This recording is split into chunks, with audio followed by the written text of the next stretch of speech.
I have, funnily enough, yesterday we do a meeting every Monday morning. So yesterday morning, I actually used ChatGPT to generate a social media training for my team. And I actually told them that I didn't pretend that, oh, this was all me, the brains and the smartness. No, I actually told them because I wanted to show them how much they can get of a good content using AI.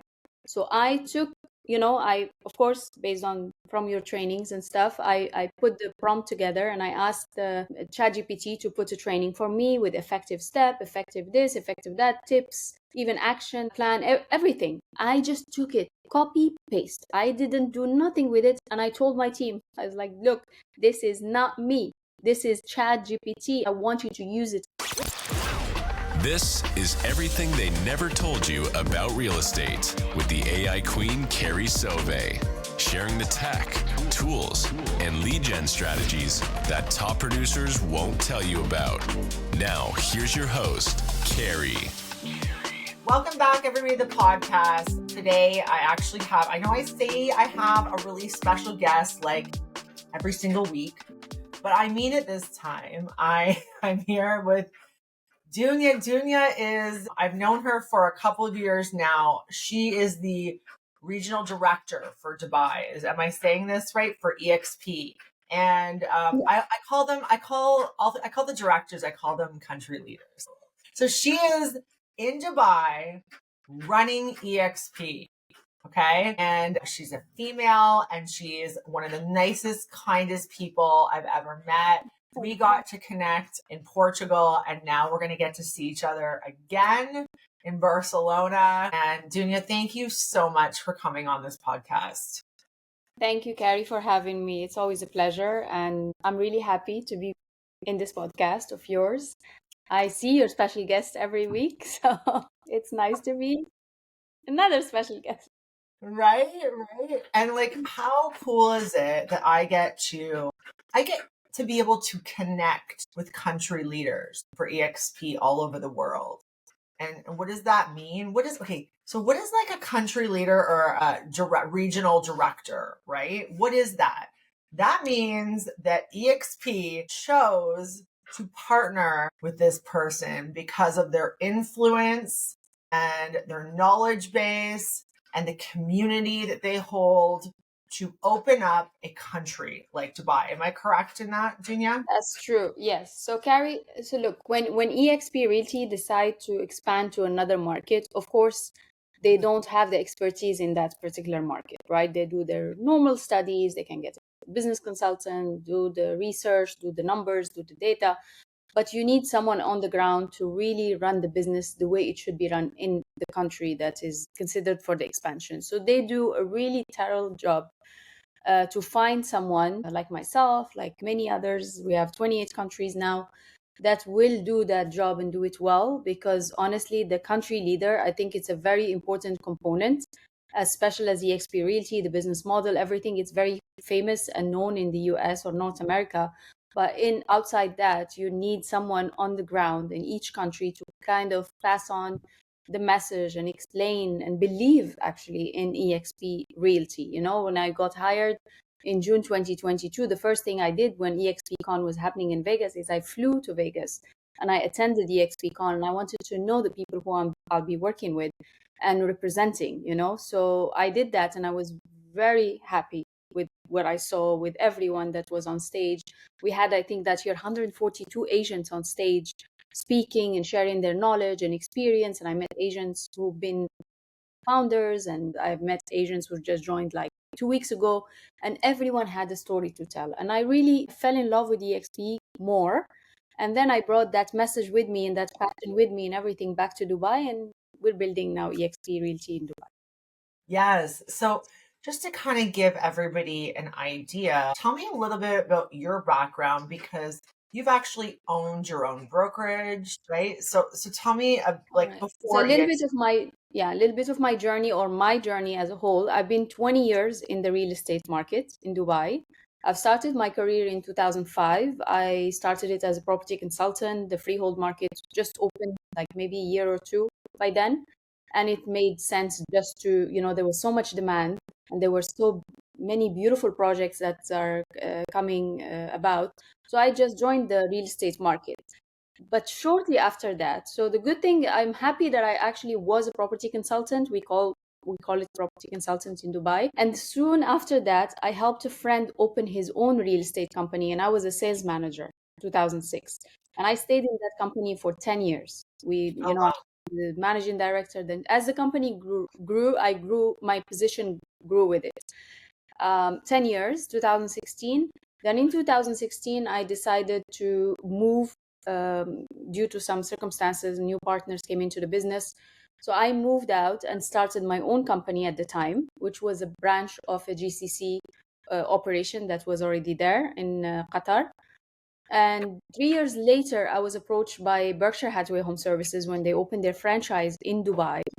And I was approached by the franchise owner here that I should join them and work with them. But I had my own company at the time. So what I did is I merged my business with them. I brought my team, my operation, everything with them, and I was appointed COO of the company.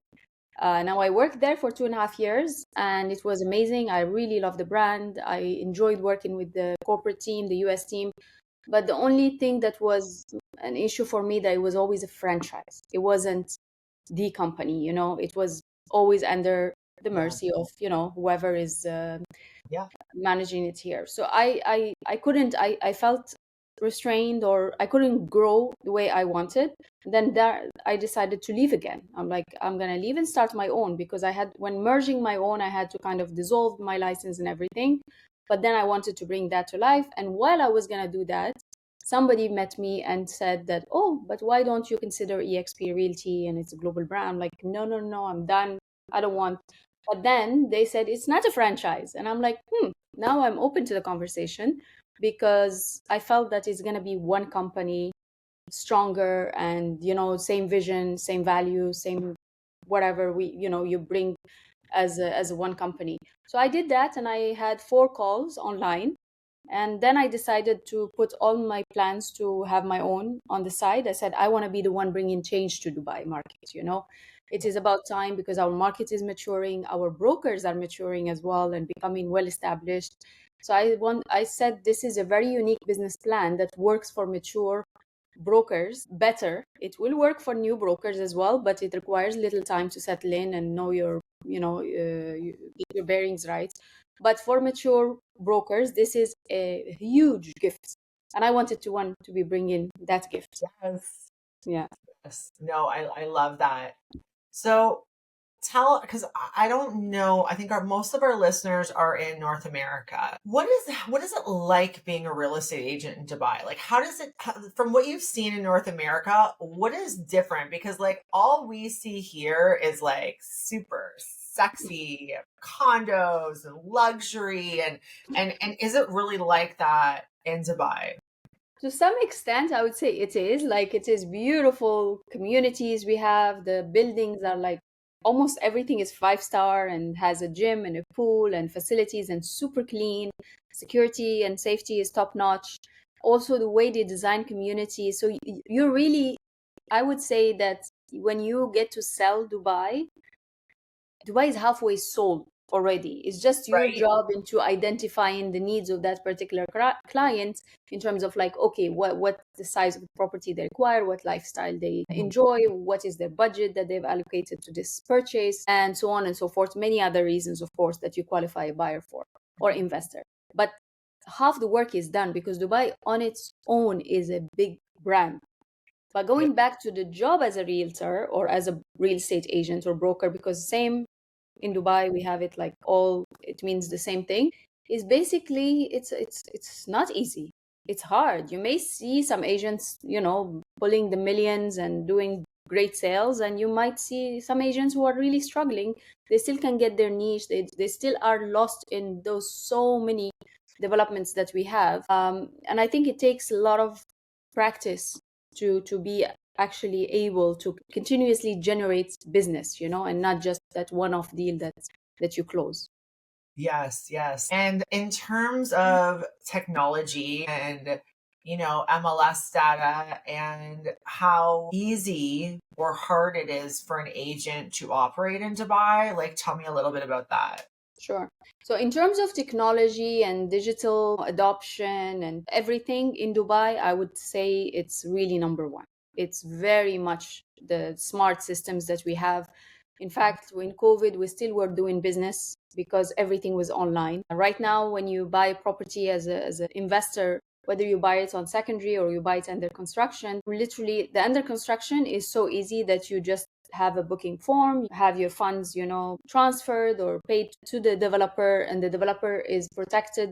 As an investor, you're protected by the government because the developer wouldn't launch a project without having it already registered with the government, without having guarantees with the government, without having an escrow account where your money as an investor goes to directly. So in that side, it's very safe, it's very regulated. When you're doing a secondary market, which is the resale market, in that we have a system called Dubai Rest app. We have an application for all the registered brokers in Dubai that they use to whether you want to generate a listing form with the seller directly, or you want to generate a buyer's form. So you end up signing, for example, let's say we have a deal.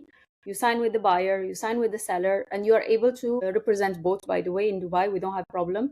So you can be both, representing both parties, or there could be two agents from the same company representing them, or they could be two agents from two different companies. So whatever it is, we marry these forms that we generate through the application with absolutely digital signing and everything, like just approve. As long as you get the OTP, you approve it, it's acknowledged by the government. Then we marry both those forms, the buyer's form and seller's form, and we generate a sales form, which is contract F in Dubai. And that form or contract is actually legally binding in front of the court, in front of the Dubai Land Department that's going to exercise the transfer of the property later.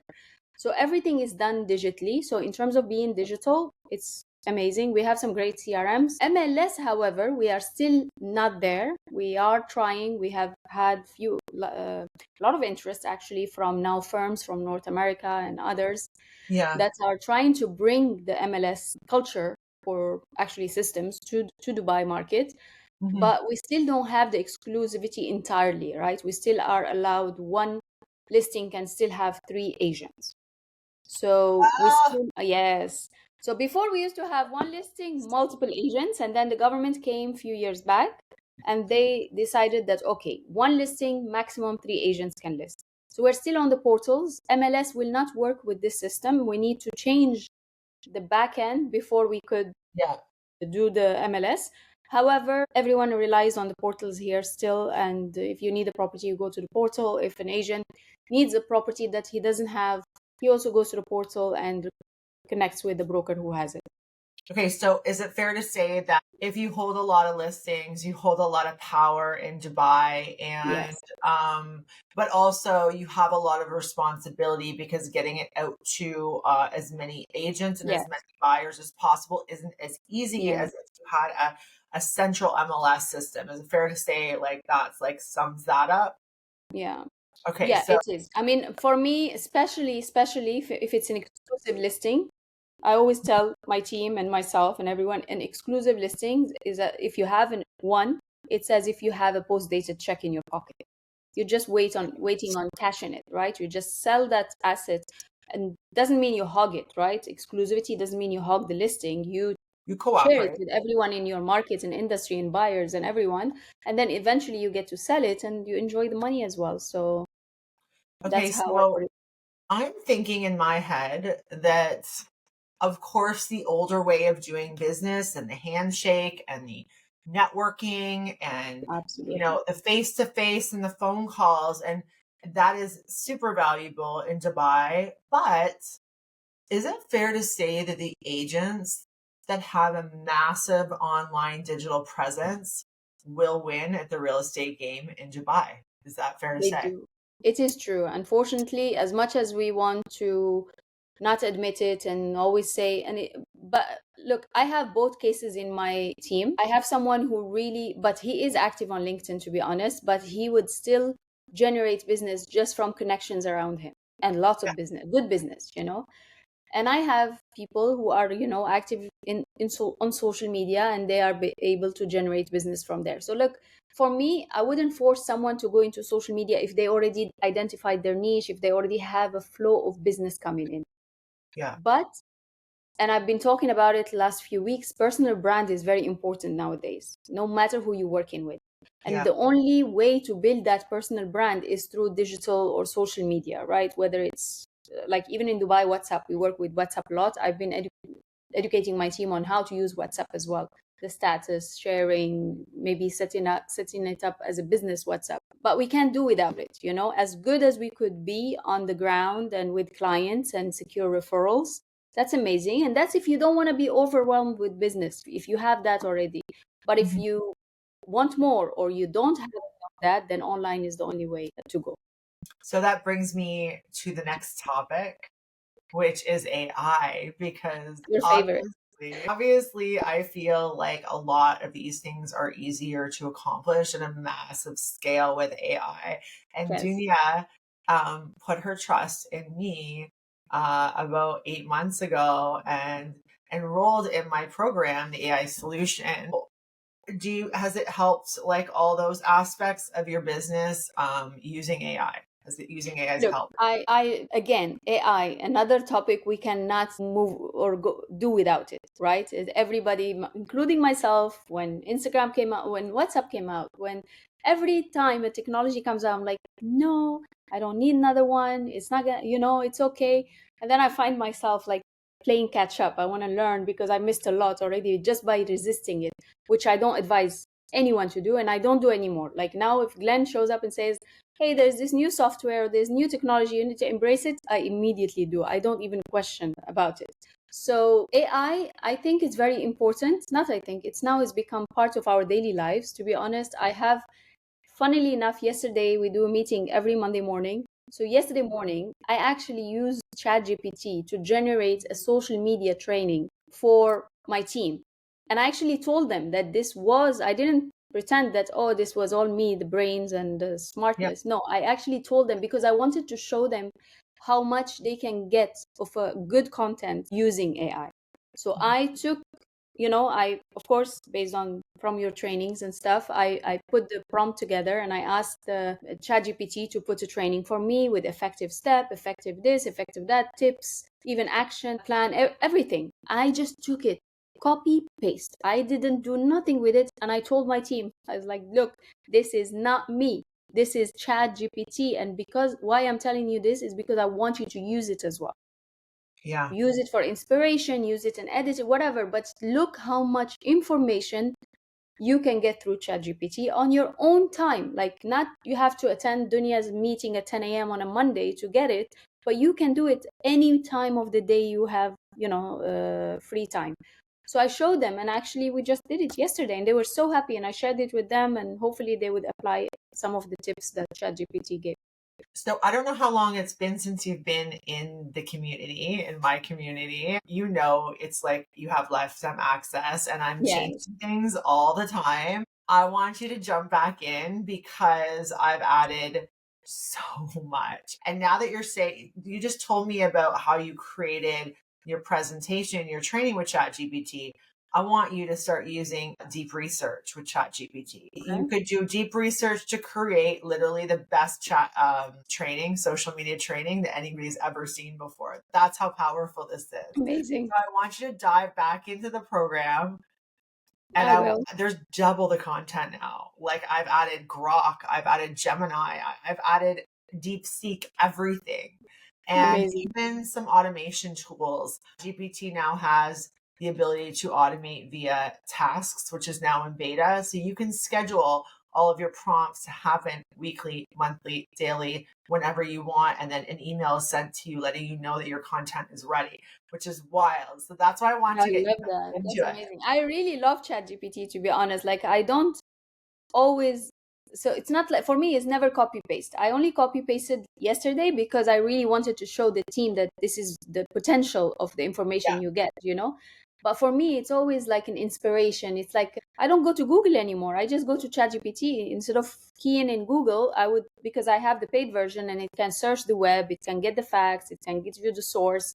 So for me, it's like a no-brainer. I would always use that. Okay, so I got another question for you because I have something super cool. By the way, I need to come to Dubai, and I think this is how I'm waiting for you.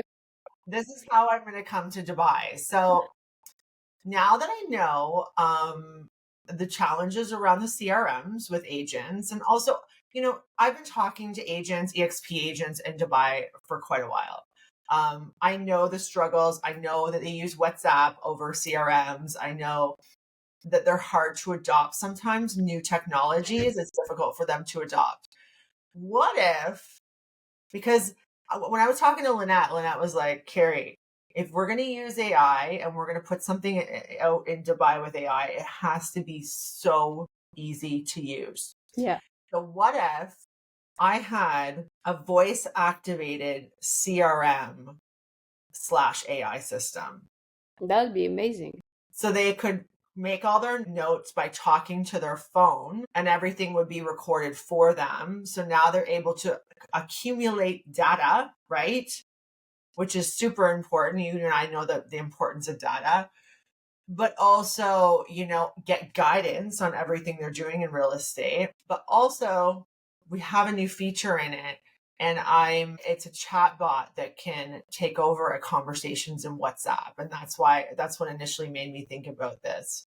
Because all of now agents are holding exclusives, like a lot of exclusive listings. They're obviously getting the same questions from every agent, from every buyer. And since the main source of communication is WhatsApp, these bots live in your WhatsApp.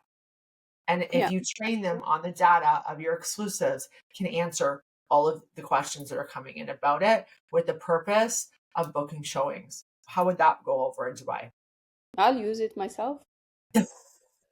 I will be the first one because I am always on my phone, and it's so hard that, on the calendar, you have to move from calendar to email, to your sometimes personal email, sometimes work chat, workplace. You have to be in the metaverse. So especially us, EXP real estate agents have a lot of tools and technologies. But yeah, if things can be easier, why not? It's very important that you make, and this is the thing, technology, AI, whatever it is, it makes your job, the purpose of it is to make your job easier. Yes. Not to eliminate you. It will only eliminate you if you don't adopt it, right? Or if you don't, use it. Otherwise, it is there to help you, assist you, make your job faster. It helps with customer service because you are not going to be able to be in touch with every customer you have, right? But you could have a bot, or you could have automation already in your systems that is constantly nurturing and keeping those leads warm, whether they bought or they're bound to buy maybe in a month or a year or two. So that's the purpose of using it, right? Like that's the reason why I would adopt it. Yeah. And when you think about, you can use social media or, digital forms of generating more business, have the bot handle them until they get to the CRM stage. And then you can use the voice activated portion of it to maintain the relationship at a high level. It almost gives you like this superpower of being able to record minor details of all your clients without having to go back to your office, open a CRM, open your computer and type anything. It's all done by your phone.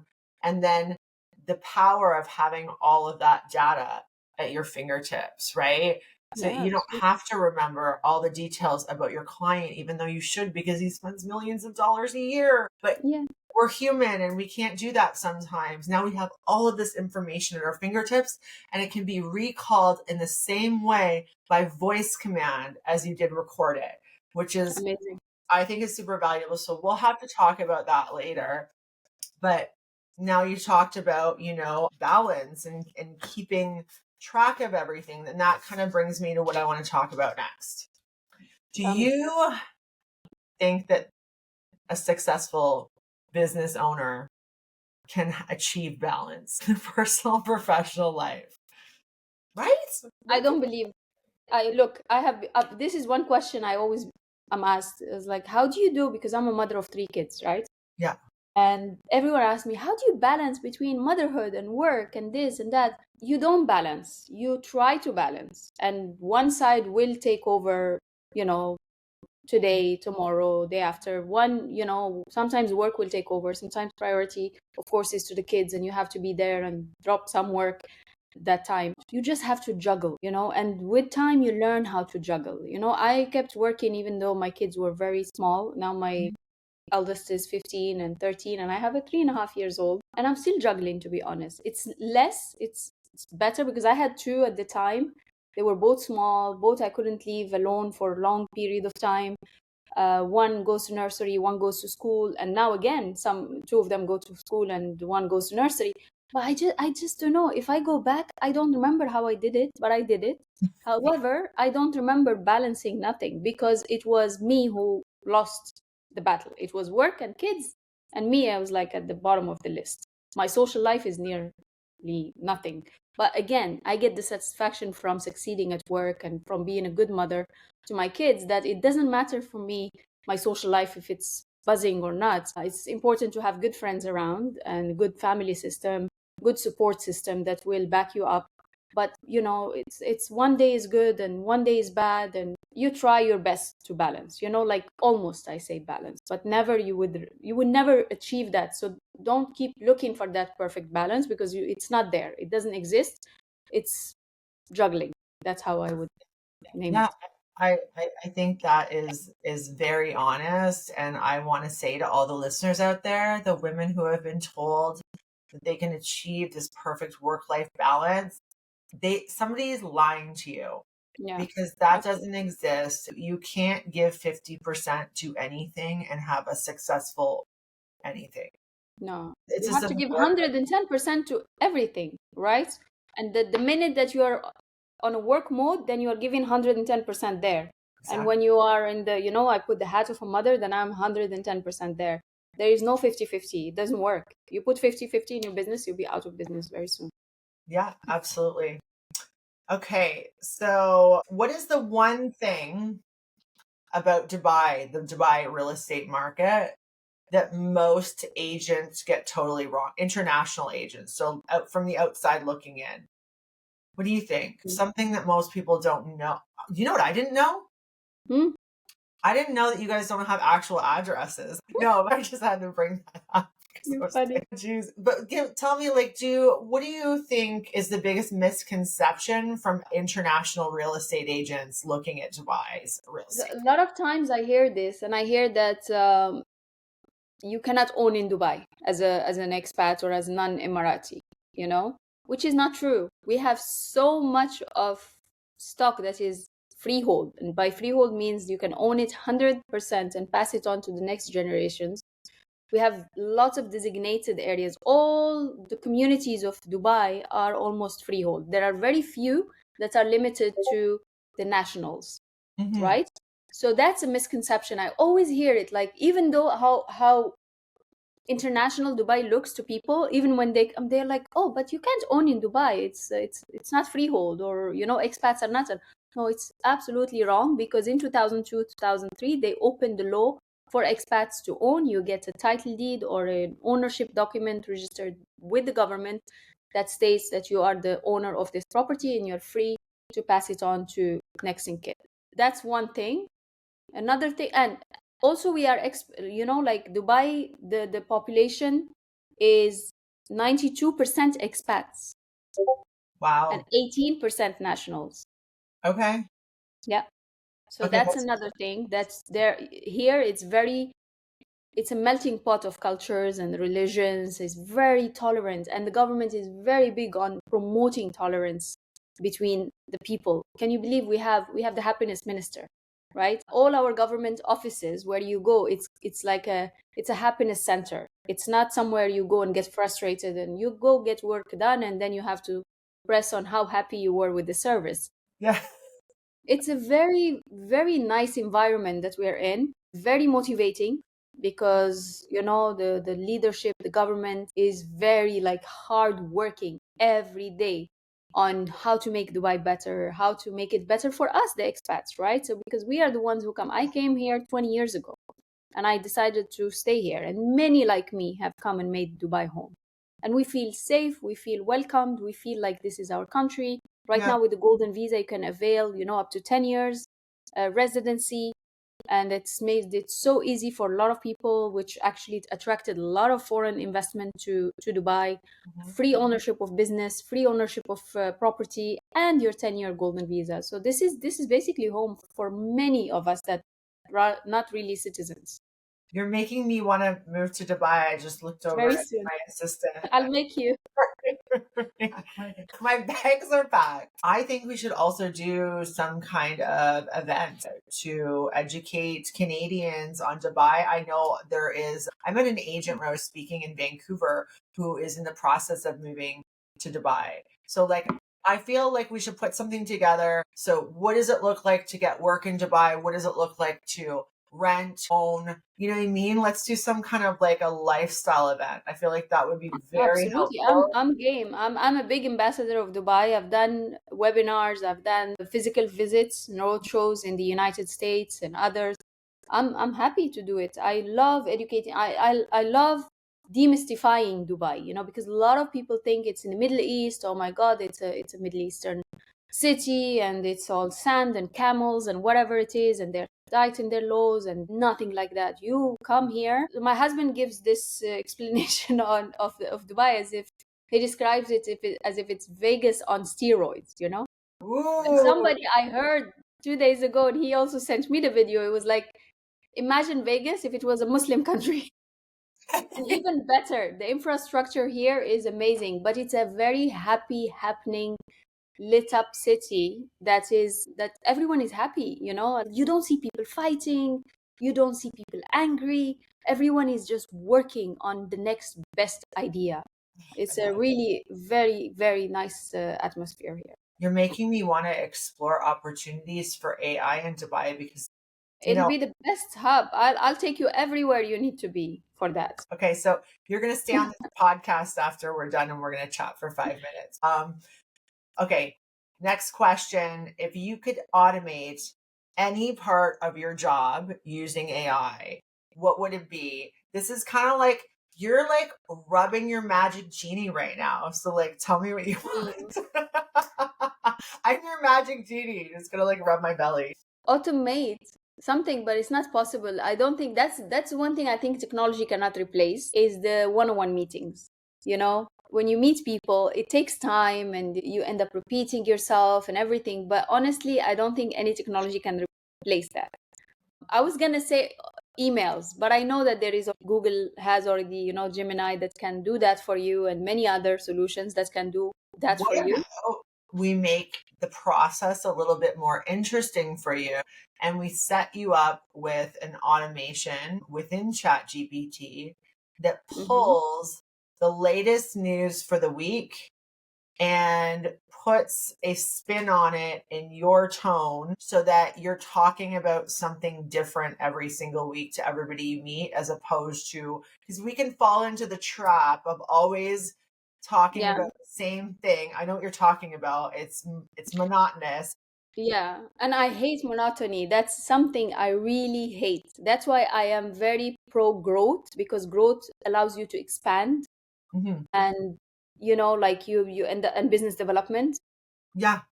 Monotony is something like, I'll tell you an example, and maybe the audience here will laugh. You know how we organize the pillows back in the bed and then at night we have to take them out again? Yeah.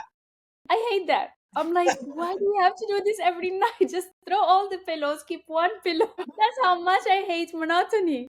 I know. And it bugs me, and I have to do it every night because, the well, bed that is would made be in the morning. helpful if we could give you a brand new 5 talking points, or at least 3 talking points each week, so that you could like, I think it would just make things more entertaining for you and less monotonous, but I also think that it would increase your value. Like, to those people who are meeting you, you're giving them a real piece of value and insight into a question that is asked and answered the same way all the time. How's the real estate market? I know. You know what I mean? So I think that would be helpful. Yeah, and this is the reason sometimes I hold back on making content for social media, that I don't want to sound like others, and I don't want to be repeating, or I don't want to just be talking for the sake of talking. Because I want, if I'm going to be talking and someone is going to be listening, I want to add value. and for me to just turn on the camera. But mind you, I mean, I tell my team, the agent, I like, just get started, talk about anything. But my personality won't allow me to do that. So that's why you would see a reel from me and then I would disappear for, unless when I had the team who would force me to like get 6-5 in a row and then they would post them. Otherwise, if I was on to do it on my own, I need to have something of value. I am not gonna just sit there and talk about anything. But I may be wrong, but yeah, your idea is brilliant because then you always have fresh topics. Right? Okay, so I'm gonna hook you up with that after this. And the Done. last question: what is the one tech tool that you cannot live without? Sorry. So, like any piece of technology in your life that you Tech it could be tech anything tool. with work or Tech home. tool, I think for me, it used to be my pet peeve, but it became something very necessary, especially in Dubai, WhatsApp. Yes. It's very, like, I used to get so annoyed. I used to love BlackBerry because you would only give the pin and then they can message you, right? Not everybody who has your contacts can message you on BlackBerry. BBM. Oh, I remember the name. But WhatsApp it used to be anyone who has your contacts can message you, right? And it is, but now I can't live without it. Sometimes I get annoyed that I say, don't send me an email, please send me a WhatsApp, because I know I'm going to look at the WhatsApp quicker and have access to it quicker than an email, because emails I get hundreds and I have to sit at the beginning of the day or the end of the day to go through them. So WhatsApp is very, very important, at least in my industry here. And now I'm going to give you a tool that can automate your WhatsApp. So I'm excited. Oh, I love you, Carrie. I love all these tools. Thank you. All right. We should have done this a lot earlier. Thank you so much for coming on, Junia. It is always like a little bit of a time trying to figure out our schedules and when we're both awake at the same time. I really appreciate you. And I'm coming to Dubai and we're going to figure it out. So thank you. Yes, we should have big plans for Dubai. And like I said, I'm here for you, anything, and we'll do something big together. Thank Definitely. you. I appreciate you. Thank you, Carrie, for having me. Bye.